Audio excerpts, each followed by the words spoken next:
Hello everyone. Today we are continue chapter number 1, chemical reaction and equation. First of all, what is chemical equation? The symbolic representation of a chemical reaction is called chemical equation.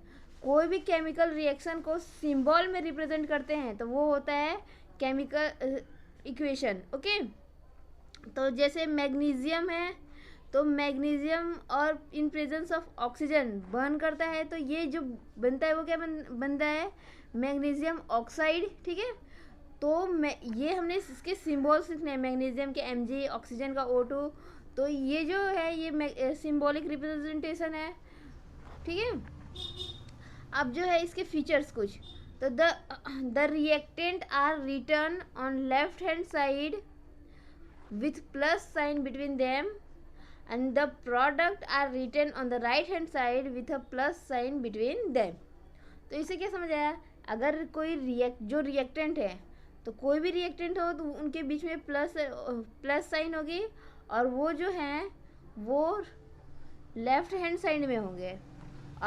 तो ये reactant होंगे और right hand side पे जो होंगे वो होंगे product. ठीक है, इनके बीच में प्लस साइन हो सकती है. तो ये जो है ये है प्रोडक्ट राइट हैंड साइड वाले, और लेफ्ट हैंड साइड वाले जो हैं वो है रिएक्टेंट. ओके, नाउ जो an arrow separates the reactant from the product, the arrow head point toward the product indicates the direction of the reaction. Okay, कोई भी रिएक्शंस हो रही हैं उन रिएक्शंस में ये जैसे A प्लस बी है, कुछ कोई प्रोडक्ट बना रहे हैं तो जैसे C प्लस डी प्रोडक्ट बनाए. ठीक है, तो ये A B जो है वो रिएक्टेंट हैं, लेफ्ट हैंड साइड में है. राइट हैंड साइड वाले जो है प्रोडक्ट है और उनको हम डिनोट करते हैं इस एरो से. ठीक है, ये एरो के इस साइड वाले जो है वो प्रोडक्ट होंगे, एरो के लेफ्ट साइड वाले जो होंगे वो रिएक्टेंट होंगे. Next, skeletal chemical equation. Skeletal chemical equation जो है which simplify represent the symbol and formulas of reactant and product taking part in the reaction is known as skeletal chemical equation. ठीक है, एक सिंपली जो represent करते हैं symbols को chemicals के, तो वो जो होते हैं वो स्केलेटल केमिकल इक्वेशन होते हैं. जैसे देखो, burning of magnesium in air में जब मैग्नीशियम जलता है तो मैग्नीशियम जला इन प्रेजेंस ऑफ ऑक्सीजन, बनाया मैग्नीशियम ऑक्साइड. तो ये क्या है, एक one type of skeletal equation. Okay, now balanced chemical equation.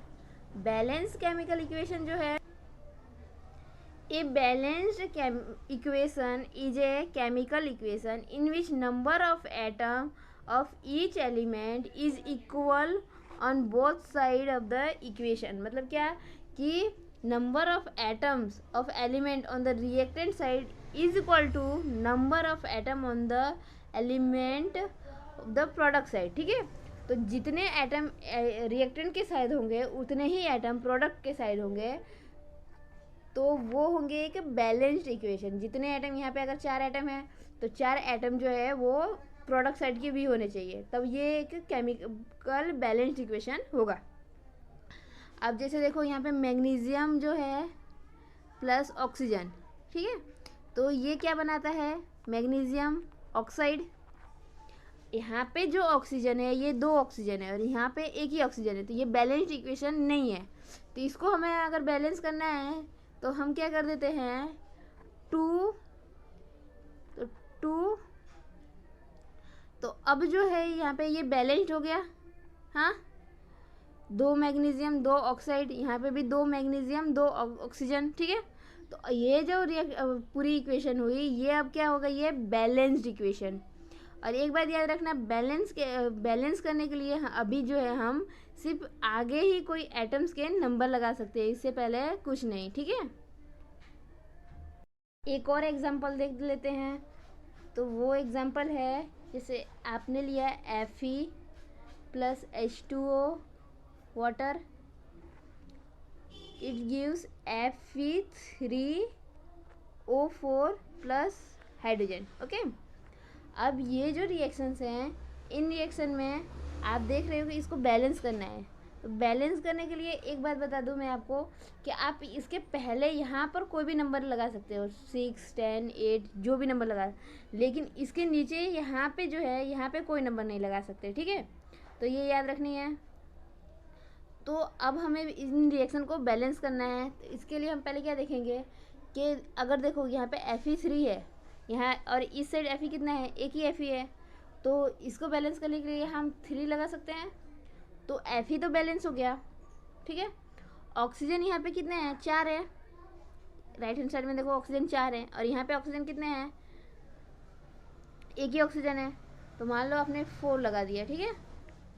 4, तो ऑक्सीजन तो बैलेंस हो गया। अब राइट हैंड साइड में देखो यहाँ पे ऑक्सीजन, हाइड्रोजन जो है वो 2 हाइड्रोजन है, और लेफ्ट हैंड साइड में 4 × 2 8 हाइड्रोजन है। तो अब जो 8 हाइड्रोजन है इनको क्या करेंगे हम, यहाँ पे भी बैलेंस करना होगा।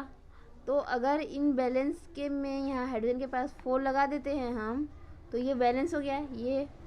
तो यहाँ पे भी 8 हाइड्रोजन, तो सारे एटम बैलेंस हो गए। यहाँ पे 3 Fe, इधर भी 3 Fe, यहाँ पे 4 ऑक्सीजन, तो इधर भी 4 ऑक्सीजन, ठीक है। यहाँ पे 8 हाइड्रोजन, यहाँ पे भी 8 हाइड्रोजन। तो ये जो रिएक्शन हुई वो बैलेंस हो गई, ठीक है। Next, types of chemical reaction, ठीक है। तो टाइप्स ऑफ केमिकल रिएक्शन जो है वो कितने हैं, तो वो है combination reaction, decomposition reaction, displacement reaction and double displacement reaction, ठीक है। ये 4 रिएक्शन आपको याद रखनी है, combination reaction, decomposition reaction, displacement and double displacement. Now we are discussing first combination reaction. Combination reaction, नाम देखो सुनो कैसा है, कम्बिनेशन। कम्बिनेशन मतलब कोई चीज़ जो है कंबाइन होकर प्रोडक्ट देगी, कोई भी रिएक्शन जो है वो कंबाइन होकर प्रोडक्ट देगी। तो देखो, ए रिएक्शन इन विच 2 और more reactant combine to form a single product is known as combination reaction. ऐसे रिएक्शन जो है एक या 2 से ज़्यादा रिएक्टेंट होंगे, लेकिन प्रोडक्ट जो है हमें एक ही मिलेगा। जैसे हमने देखो x + y it's gives xy, तो एक प्रोडक्ट हुआ, 2 रिएक्टेंट हैं, ठीक है। तो ये हुआ है combination reaction. A + C it's gives CA, ठीक है। तो ये जो प्रोडक्ट मिला है यहाँ पे 2 रिएक्टेंट है, ठीक है, और 2 रिएक्टेंट कंबाइन होके एक प्रोडक्ट मिला, तो ये हुए combination reaction. Now let's some more example of combination reaction. तो first, burning of coal. When we burn a coal, coal में क्या होता है, कार्बन। तो कार्बन को जब हम बर्न करेंगे in presence of oxygen, it's produce what, carbon dioxide, okay.